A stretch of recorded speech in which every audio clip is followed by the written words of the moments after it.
Voaden. Thank you, Madam Deputy Speaker. I'd like to speak to the amendment tabled in my name, new clause 10, which would require the Secretary of State to re-establish the Community Ownership Fund to which strategic authorities may apply for funding. And we've heard from lots of members in the House today about the value of their local community-owned businesses.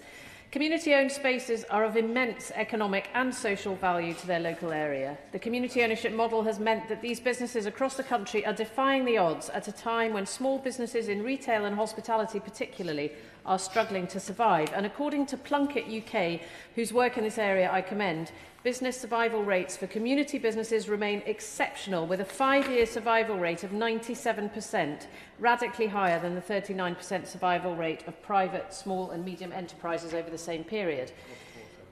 These thriving local enterprises then reinvest back into their communities, creating a positive cycle. They also provide exponential benefits to local areas and the people that live there. They tend to source goods and services locally, creating a circular economy in the places they exist. They support charitable activity, provide fundraising for local causes, as well as improving the aesthetics of our towns and villages through gardening initiatives, improving the quality of our green spaces, encouraging more people to get outdoors, and improving arts and culture. From pubs and shops to community centres and hubs, these spaces are the pillars of their communities, bringing people together and nurturing a shared pride in their town or village. They are the difference between a bunch of houses and a genuine community.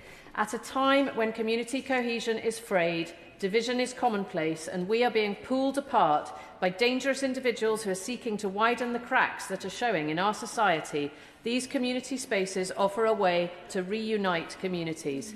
Through something as simple as providing a place for people to meet, to talk to each other, community spaces combat this increase in division with social interaction, enabling communities to come together to celebrate where they live.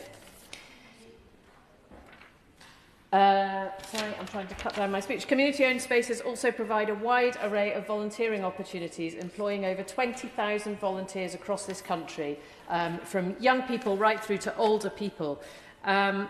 And in a recent survey by Plunkett, 58% of these businesses stated that older people will benefit most from their presence. And in rural areas like South Devon, this is especially important where isolation can come with living far from neighbours in rural areas. And in many ways, these places help to strengthen the very fabric of rural life for these people. But it's not easy for a community to buy a building or space that is at risk of closure or has been left unused, which is why the Community Ownership Fund is vital, as government funding is desperately needed to enable a sustained increase in community ownership. A Community Ownership Fund would develop a larger pipeline of start-up groups and build the capacity and confidence of these groups to progress to the trading stage.